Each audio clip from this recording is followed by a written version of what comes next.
Hey there. So if you're watching this, this is my one and only About Me video. And for the most part, if you can probably tell, I didn't write a script for this. I felt that it would be more natural, just kind of speaking off the cuff, as they say. So I got a bottle of Jack and Honey, and I'm pouring a little bit to just try to lighten up the mood and show you what I'm all about. So if you want to know what this channel is, well, I have some simple questions that I have to answer. Mainly number one is, who am I? Well, I'm Chris, obviously. And number two is, what is this channel about? I'm going to do movie reviews and also talk about video games when I have the time, comic books, TV shows, and the like. I just want to give my opinion on different topics and also just how I feel about certain things. Number three, and the hardest part is, why should you waste your time watching some idiot sitting here in a basement drinking, talking about entertainment? And the honest answer is, I have no fucking idea. Are you serious? I'm not going to sit there and bullshit you guys. I'm not going to be like, hey, guess what? I went to, community college for liberal arts, or I spent 3 years as some understudy trying to learn journalism and how to critique movies. What am I? I am just a simple blue-collar loser. I'm an average Joe, an everyman, as you would call it. And I'm just somebody who's watched way too much TV, seen too many movies, played too many fucking video games, and read too many comics. So a little bit of history with me is my, father worked all the time, like I do. My mother would work as well. We lived, well, back in the early 90s and, late 80s, what you would call a normal life, and pretty good for the most part. But we were blue-collar people and also, I guess, middle class. Well, middle class. A term that seems like it just doesn't exist in 2022. And also, if you're watching this, I decided to launch my channel on 6/9 of 2022. So every year when I get to, have my anniversary, hey guys, guess what? My anniversary is 69. 69. So take that as you will. But so that's pretty much it. So if you're asking the question that, Chris, why use the title Blue Collar Loser? Well, a couple years back, me and some friends of mine, we created a podcast because this thing came out called The Outbreak. An outbreak? And during this, a lot of people got to sit home all day and collect a check. I know not their fault, but it is what it is. So myself and all my friends were essential workers. Essential. And even before we were deemed essential, I still respected blue-collar people, average, everyday people that were working hard. People like me that are waking up at 5 a.m. 6 days a week. We're standing up, there's sweat on our brow, our feet are sore, and it's hard to see this on this camera, but a lot of calluses on our hands. You got calluses on your hands? You know it. We don't get this by sitting home all day. Now, this is something that I've had so many online debates with people that, okay, technology, it's constantly advancing, it's constantly changing. But I grew up in an era of Super Nintendo and the original PlayStation and the first Xbox. I never one time with any of my friends thought that, I could sit home all day in front of a camera, holding a controller and playing video games and just making money off that. I don't agree with it. I piss people off, and that'll be a separate video. But that was the point of the podcast, is I wanted to represent blue-collar people, average people. I use the term losers because nowadays, everything is about money. Money. And it comes down to, well, Chris, you're a loser, your friends are losers because this guy over on Twitch, he makes more money in a month than you've made in a year. I'm like, I know, and that's the problem that I have. And unfortunately, yes, I am a loser because God forbid that some of us actually work 60 to 70 hours a week and didn't sit home all day begging strangers on the fucking internet for money. What? Begging. So, yes, I'm a blue-collar loser.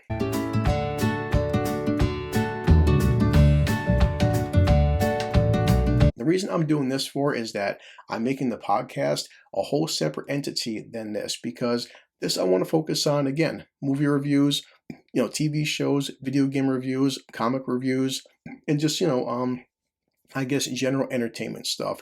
It'll be a whole separate beast. Also, the podcast gives me certain freedoms that I've noticed that these platforms, such as YouTube or like maybe even Rumble, Odyssey, I can't do. And I'm not mad about that, but for the most part, these platforms, they have certain guidelines that my podcast would not be available. I love raw, uncensored comedy. These are nasty fucking sluts. Okay. So I've noticed that a lot of people on these platforms, they have to filter what they say. And again, I'm not mad about that. One day that'll be its own separate video. But the bottom line is I can be more censored here and just talk about fun stuff. Like, why I used to love Star Wars and why I hate Star Wars now.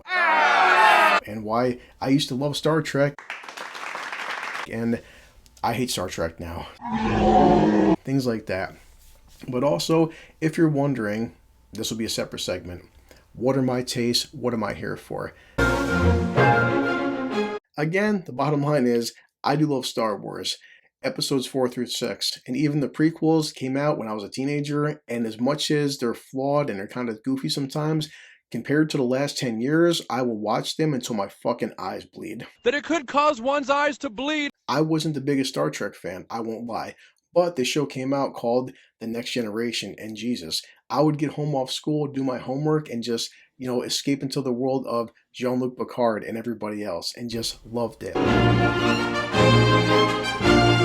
Eventually then, I would get into Voyager and Deep Space Nine. So the point is, I miss quality entertainment. Now, some people could say that, well, Chris, you are a product of your time. You just love stuff from the 80s and 90s.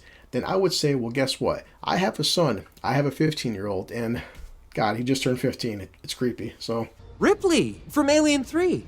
Fuck, you're old. But the point is, at some point, he will be on here with me. And the point I'm trying to make is that, guess what? He loves Luke Skywalker. He loves, friggin' Nicolas Cage. He likes Arnold. So many times he's like, Dad, I want to see Bloodsport, or I want to watch Con Air. And he loves these films. Recently, we went to go see Top Gun 2. And he loved it. So it just sits there and says, like, well, guess what? It's modern kids don't like this stuff. Well, my 15-year-old, he watched The Lion King, My Lion King, then watched that horrible CGI garbage and was like, Dad, wow, the first cartoon was way better. The old ways are better. So the point is, I am not a product of my time. I'm the product of good storytelling, which for the most part, I really missed in the past decade. And not just, Hollywood. I'm sorry, but it comes down to entertainment in general, art. Because again, I play video games, I read comic books, I go out to see the movies and stuff.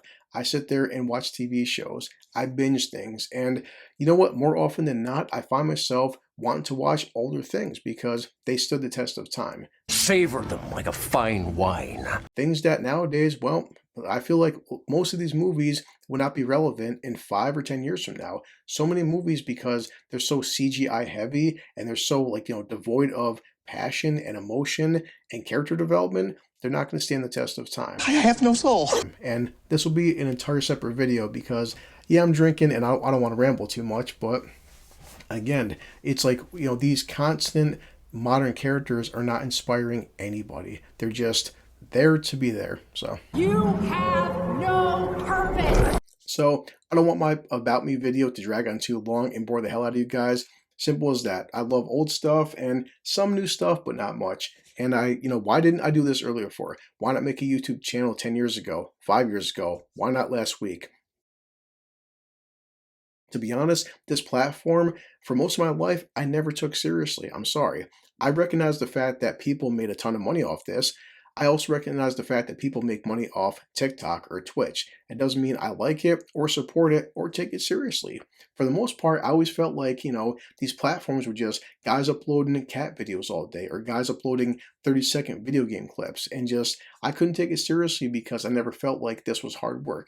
And I won't lie to you, that mentality won't change. I'm literally sitting here drinking Jack Daniels in a basement, in a chair, just talking to you guys on an iMac that a friend of mine got me at discount price at his job. So Look, guys, this is not that hard. I don't feel like anything I'm doing is hard work. But the thing I've noticed is I have an opinion. A lot of people out there, because I am active on social media, I talk in the YouTube comment section, I talk on Facebook, I'm on Twitter. A lot of people feel the exact same way I do. So my thing is, I'm not here to become a millionaire. Help. Even I'm rich. I'm not here to change the platform, okay? I'm just here for friends and family and to make people laugh. But ultimately, this thing for me is a hobby. I don't find anything so far on this that I've done to be work. So I'm just here to please myself. And one thing I can tell you is that if anybody has mastered pleasing themselves, well, it's me. These things are always touching me in places. So that's it. I hope you liked this About Me video, and I hope it didn't drag on too long. And as you notice, I am doing my very best to talk a lot slower, but it's hard because I naturally talk very fast. I do it on my podcast, and it's something I'm still working on. Slow down. But it is a challenge because it's one thing looking into a microphone and talking to one stranger, or maybe one day 1,000 strangers, versus just having casual conversation with your friends. And I have to do this section because this next section for me is very important, and it's going to be the thank you section.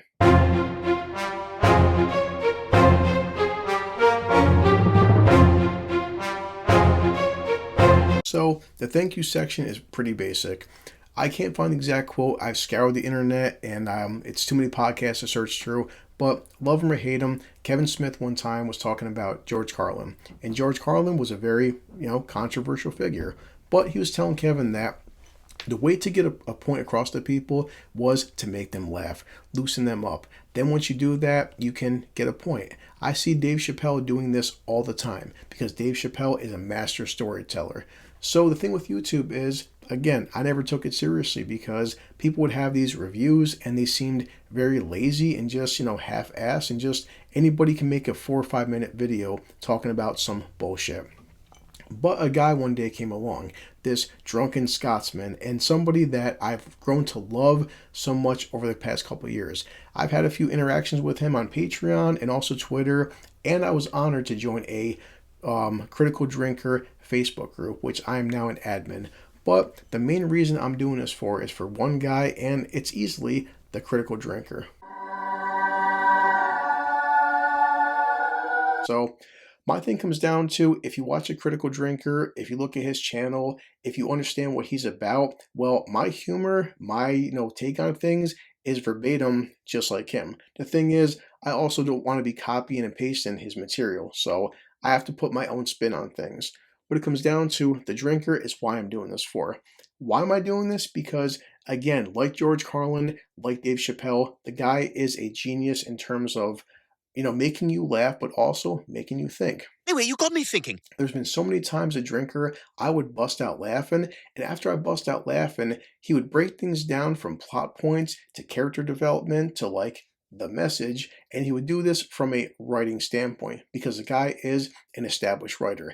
I have to respect anybody that can make me laugh so hard, but also get a point across.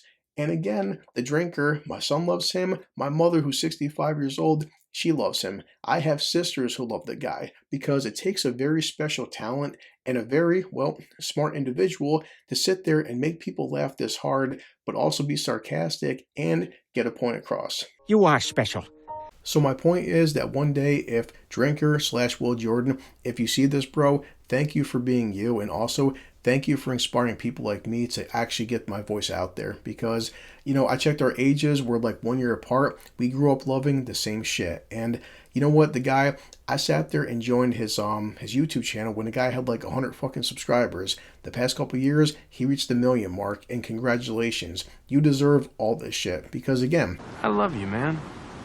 it takes a special talent to sit there and break something down the way he does, but also make you think about it. So I also have to sit there and say that, because of him, I was, becoming a fan of other people, and I want to give them shout outs. One day, maybe I'll be on their channels. One day I won't be. Who knows? But sorry if I'm kind of rambling, but it's 2 o'clock in the morning, and I have to be to work at fucking 5 a.m. So, but there's, this one guy named Gary. He's neurotic. I like Gary a lot because the guy, again, is a blue-collar person, owned a comic book shop. The guy went to prison. I did too. Whole other story. But Gary loves Lord of the Rings, and Gary created a term that I had my first Twitter war because of Gary, and he made a term called the MCU. Let's talk about the MCU. And the fact that it pisses people off so much on Twitter, I fucking love the guy. There's a guy named Jeremy from Geeks and Gamers. Jeremy is very outspoken, he's brash, he has this kind of like in your face, I won't back down, I don't give a fuck attitude, and I respect that from the guy because he's just like, he doesn't hide from anybody and he says what's on his mind. Awesome. Almost done. There's another guy out there, his name is Eric July, he's also known as Young Rippa. I love Eric because he first did his Supergirl review and just, I was watching Supergirl, I wanted to like the show, I wanted to like the character, and he just tore it apart, and as more time was passing, I'm seeing Eric, from a comic nerd standpoint, just tear apart the constant, turmoil and the constant state of Marvel and DC Comics. And I got this at Amazon real quick. I have this binder right here, and yeah, there's comics in here because I stopped using the book and board system since I'm in a basement and shit, and plastic is a lot easier to clean. Also doesn't get as dusty and moldy and shit. Eric is doing this new thing called the Rippaverse, and the second he launches it, I will be there to support it. And Eric, I wish you all the luck in your endeavors. And dude, your videos and your breakdown about tokenism. Hey, Token. God damn, I can't wait to maybe one day have a chat with you. Maybe I like fat guys. Last but not least, I gotta say this because he makes me laugh. Out of anybody on the platform, there's a fat British guy, and I say that with all the love and respect in the world, because oftentimes my son's like, Dad, are we going to watch the fat British guy? And so there's a guy named Az. He has a channel called Heels vs. Babyface. Az, the way he just rips apart stuff like Batwoman or like the new Kenobi show, it just makes me laugh when I'm at work. And I love the way the guy is just sarcastic and funny and just, again, something about the guy, he has this charismatic charm where, hey, he kind of like hates everything, but just the way he says stuff. And I love the guy's accent. So he's lovable, pudgy, British bald dude. And again, I say, fat bald guy with all the love and respect in the world, Az, if you ever hear this. But the point is, when the drinker talks to guys like Mauler, when he does open bars with people like Kane Crow or something, it's just the fact that these people in this vein of YouTubers, that their reviews, their outtakes on stuff is the exact same way I feel. So my thing is, if you hate the drinker, if you hate Az, if you hate Gary, guess what? You're not going to like me neither. So it won't change my opinion. You don't have to like my stuff. You don't have to subscribe. Excuse me, but you don't have to watch it. It's whatever. But the point is, don't expect me to sit there and support this whole new woke narrative. Okay, it's not going to happen. And that's pretty much it. So I'm sorry if I'm kind of slurring my words now. It's 2 o'clock in the morning. I had 3 cups of Jack already, and it's starting to hit me. So now I'm going to end this by saying that, well, I will try to make you guys laugh if you're watching me as much as possible. I like Joe Rogan, I like Joey Diaz, I like how controversial they are. But last time Joey Diaz was on Joe Rogan's podcast, he said to him that the key to comedy is you have to first focus on making yourself laugh. I know I can make myself laugh. I know that all my jokes won't land, but if I can get a giggle out of you guys, awesome. And one thing I can tell you, because, sorry, I'm drunk, but one thing I can tell you is that how long do I plan on being here for? As long as possible, and who knows what this journey is going to be. So I hope you join it with me. I hope you have a good time, and just... Let me just say thank you. And much like that burning sensation that my last girlfriend gave me, I plan on being here for a very long time. Goodbye. Everybody needs an exit. Everybody needs a tagline. So for the final time, hey guys, I'm Chris. I'm a blue-collar worker, and I'm also a blue-collar loser. And, well, I'm out of ideas. I'm out of things to say, and I'm going to finish this, take a nap, and when I'm done, I'm heading back to work.